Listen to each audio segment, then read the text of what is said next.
Welcome back to the Vidyabox, everybody, and welcome back to Bastard Bonds. Now, this is episode 40 of the Let's Play. It's going to be different than the others because, well, there are a few things that you can avoid when you're making live commentary like this. Some of them are, for instance, making sure that you're not breathing right into the microphone, getting a good quality microphone, making sure that there's no real heavy background noise, making sure you're not going to be interrupted, setting your phone to silent, not taking any calls. What else? Try not to be racist or offensive, or make sure that everybody, you know, leaves in a bad mood. You know, you gotta really, like, try hard to make sure that, when it comes to the editing phase, there's virtually nothing that you need to look out for. You need to be confident when you've finished an episode that you've got everything down, and, you won't need to, like, go back and edit yourself out, because you might need to edit out, like, you sneezing or something like that. But, sometimes when it comes down to it, we are always victim of our own stupidity. And my stupidity manifested itself, in this case, by me not unmuting the microphone before I did all my recording. So I was yapping away all the time while I did this, and I now have nothing to show for it. So all of the audio of this episode is going to come to you in post-production, which is unfortunate because there's probably a few insights and quips that we're gonna miss. But it should make the video quite short, so yeah. This was supposed to be out like a few days ago with episode 37, 8, and 9, but well, you just imagine my shock when you finish an episode really happy with what you've done and said, and then you turn around and it's just a big flat line in Audacity.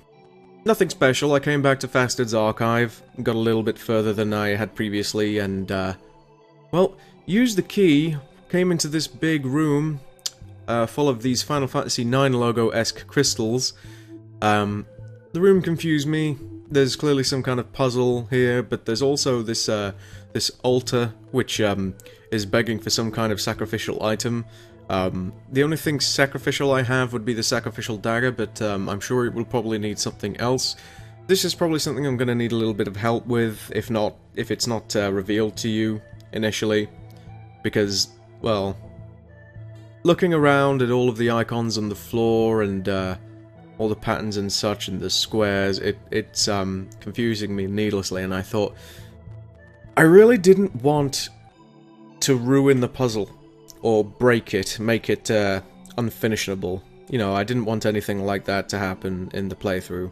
So I think we're gonna leave it just for now. It's probably a lot more simple than it actually is, but just let me know what you think. If I just go ahead and do it, then fair enough. I may as well give it a shot. One thing I did notice is that the deep recesses in the floor, well, they only appear at, like, intervals where you can turn, or, like, you have a choice of direction, so maybe it's something to do with pushing these crystals along the tiles and, I don't know, getting them all to converge in some place? No clue, buddy, but, yeah. That's Fastard's archive for now. I then explored the western sewer access, which seemed to be some kind of exit from an area because I couldn't get in, or at least not without, at least not without a little bit more, like, thorough investigation. But I was kind of lost. I didn't find anything there, so I'm expecting this to be, like, either part of some quest or to be an exit from another area. I then explored the Tangle Trail. Didn't really remember much of this. I believe that all I really found here was a little satchel full of coins and not much else. So if there's something specifically there that you'd like to point out, again, let me know, because that's yet another area that I've walked into, thought, Jesus, there's nothing here, I better leave quick. And, well, I don't want to miss anything. I don't want to, like, leave out any content. I want to do as much as possible, so any help is appreciated. And now we have the Endless Mine. Now, the Endless Mine is where I spent most of the video. It was a very interesting level, a very interesting map. I liked it. There was quite a lot of combat. Very confusing. Really wish I, you know, had just left the commentary as it is, because trying to, like, talk about commentary as my my footage is, as it's showing, I was, thinking of commentary as I'm doing it. And so, you know, there are probably a lot of, points where I'm just, like, standing around not doing anything. I think I had a little bit of a gag here about, well, since this big, bugbear was standing on the signs, tile, it, well, it says I can blast him, and it does blast the bugbear, but his name's Sign, and I found that a little bit, funnier than perhaps I should have done. But, some quite easy fights, I think. I don't remember there being, too much trouble. I seem to be doing okay, you know, minus the fumbles and everything. Pretty neutral-centric party setup here. We've got Cheb, Vanken, Grieve, and Kardag, with Grieve being the only guy who's left out because I'm really gunning to get his bond. I'm trying to get everyone's bond, but I think you just kind of like gloss over just how many levels you finish early on in the game. That by the time that you actually get a stronghold and upgrade it, you've pretty much already bonded people. So a good healthy amount of gold. Now, the way that this level works is very strange, but from what I gather, I think I got it. There are 2 levels to it, and there's only 2, and one can affect the other. It's very mind plays tricks on you. So as soon as you come down here, if you think to yourself, well, I need to leave, sort of thing. If you say, you know, I need to get out of here, I need to go change my party. You take the stairs that you came in by, and you end up in exactly the same place, except it's not exactly the same place. However, for instance, this chest, which we are just kind of standing by, I think, I don't know, I think I'm having some kind of revelation that bringing this onyx along to, I don't know, maybe it was also the pick that made me go like, I don't know. But, so, this chest, we can't open it right now, but what we can do is we can go to the other level, open it there, and then when we come back, it'll be open and we can take stuff from it. It's, you know, relatively simple stuff like that, I think. But, I had a lot of fun with it. Like, for instance, a lever might be unmovable in one location, but, use a key on it, etc. It might not work in one area, but in the other area, the key will work.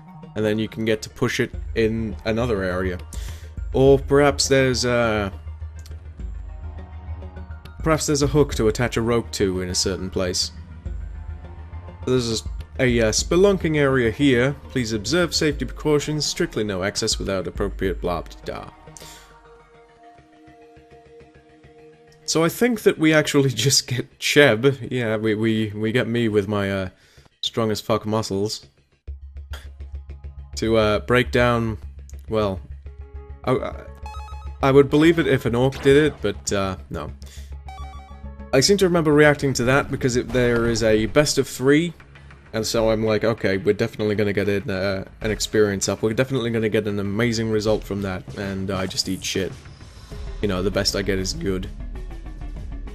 So, a little fight with, I think it's 2 pharaohs, and there's something else that's not a pharaoh. Oh, right, no, 1 pharaoh and 2 mummies? I'm very unsure. I know that there are, like, 2 different types of them, like, they have different names. I think I'm gonna mouse over them now. No, I'm not, okay. But these are little holes, these spelunking areas. You can go down one of them but not the other, because the anchor to, attach the rope to is missing from one of the levels of the map. I like little things like this. I like things that play tricks on your mind. Always very fascinated with Super Mario 64 when it first came out. The idea that you could just keep on going up an endless staircase, turn around, and still see the floor. That's some stuff out of like people just create stories to fuck with your mind. So when this kind of like mind game is in a video game, it's wonderful to me. So for all its confusion, you really only have to get through 2 fights and then the area is completely secured. So it's a rather easy area to escape, despite the fact that it feels like a trap. So we're on the 2nd level now, and you can just see straight away the lid comes off, but it does affect the other chest, just as opening the other chest up top has affected this chest down here. Now I'm not sure if there's any way to, like, you know, maybe mess with fate and get a better result from these chests or something like that, or the supply crates or anything like that, but a bunch of ropes and such, so I don't know if we're going to have a surplus, but if we do, then that means definitely get some whips out of that. Because, well, you know I like my whips, and I want to see at least one top tier whip, especially if they've got things like physical on them.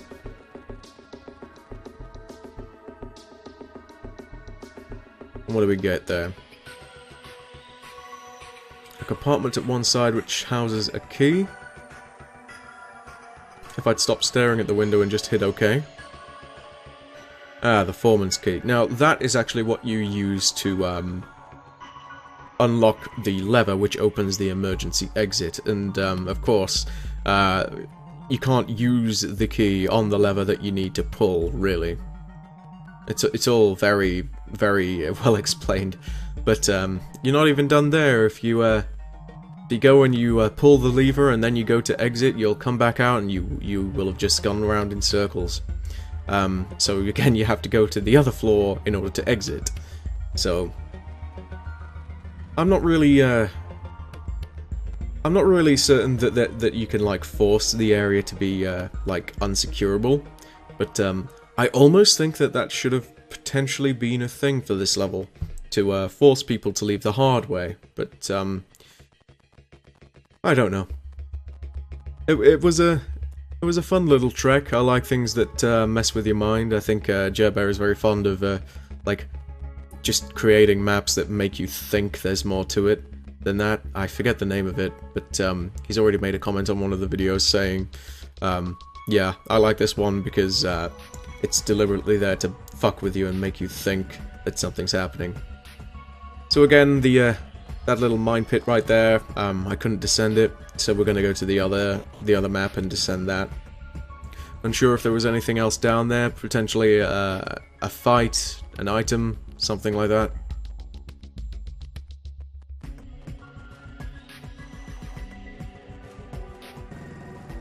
But yeah, a shorter episode than usual today, but you know what, I'm happy with it if you guys are, because it means that I don't have another episode where I just come in and go, "You guys, I'm sorry, I lost the footage, my computer crashed." Which, by the way, shouldn't be happening again anytime soon, since I basically... well, why did I say... I almost said field stripped my computer. What is it, a fucking gun? You know, I stripped down my computer and really thoroughly cleaned it, so ever since I did that, everything's been hunky-dory, and everything's fine. Now, we used that light pickaxe that we found to smash open this thing, and then we got an endless Ankh, which has warding of 20, regeneration of 5, Poxaline, and Lux Mana. Ah, it was this. I remember I spent a good while just, like, talking about how amazing this was, and I would have loved to have seen this in the Silent Town, because it increases your resistance to Pox by giving you alignment with Pox, but it also gives you Lux Mana, which would... so these two combined makes for a fantastic mage, and the regeneration as well can potentially offset some poison. One thing of note is that Jer has happily explained to me that valuable is simply a percentage, and it's the bonus kind of value that you'll get on top of the item's base value. So, very clear indicator of just how valuable an item is. However, it does not mean that you're gonna get 500 gold pieces from the thing. A little bit confusing, but I think it's all fine. So we're fucking around with levers now. Try to use the foreman's key in this. Are we on the right level? We are, because the clamp separates in 2 parts and falls apart. We use the lever, But what I should have done to make this a little bit quicker was go down a floor, or up a floor, to the other one, and leave that way. As you can tell, we're back around, and we kind of got led around in circles and came back into the cave. Again, very tricksy map. I like this kind of stuff. I like a mindfuck now and then. So for some reason, I'm thinking of going back into the goddamn caves, but there's pretty much nothing for me there. So I didn't go. That's good. I think potentially I'm checking to see if this is the one with the anchor, and now that everything's, you know, maybe because I pulled the lever, maybe it's changed, who knows? But, I can't tell you what I think, buddy. Anyway, we leave by this way. And we happen to end up here. Don't think there's anything, really of note here except the exit.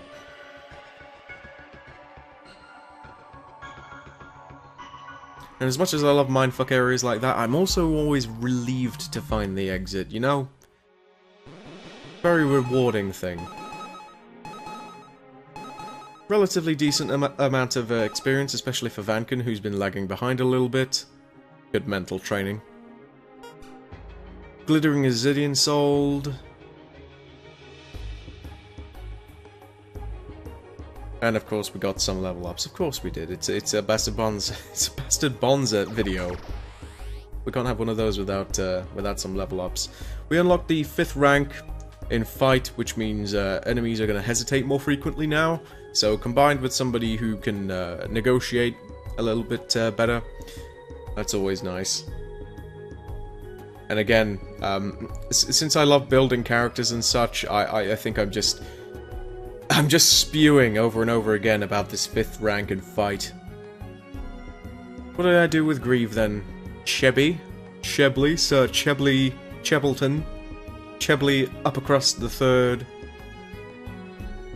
Man, what the fuck did he call me? I had a variety of nicknames in school. My friend Tim would just give me nicknames like all the time, and eventually some of them stuck. Despite the fact that they were, like, ridiculous.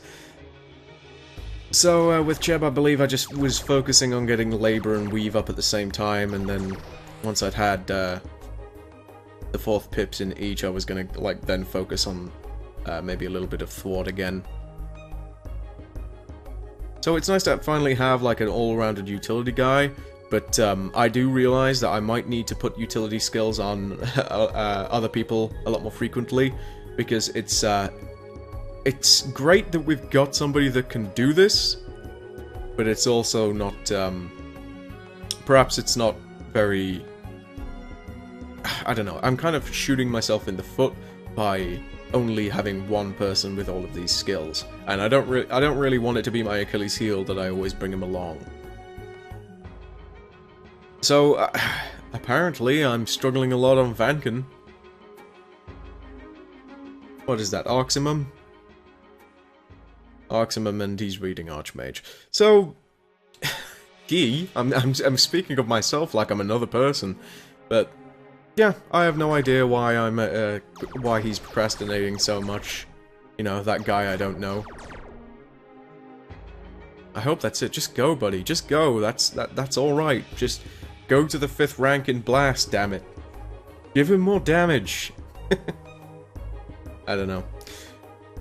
You can't win looking back on yourself, you never can, and that's, that goes for doing Let's Play like this, that goes for, like, just reflecting on yourself in general, as a person.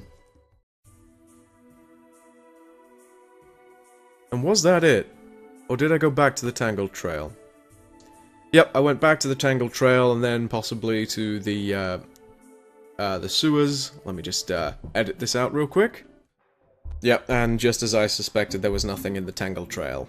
So, and that was it. I ended the episode there. Sorry I couldn't give you guys the live commentary, but, you know, I'll try and be less stupid in future. I'll try and go at least 10 videos without fucking something up majorly. Bye-bye.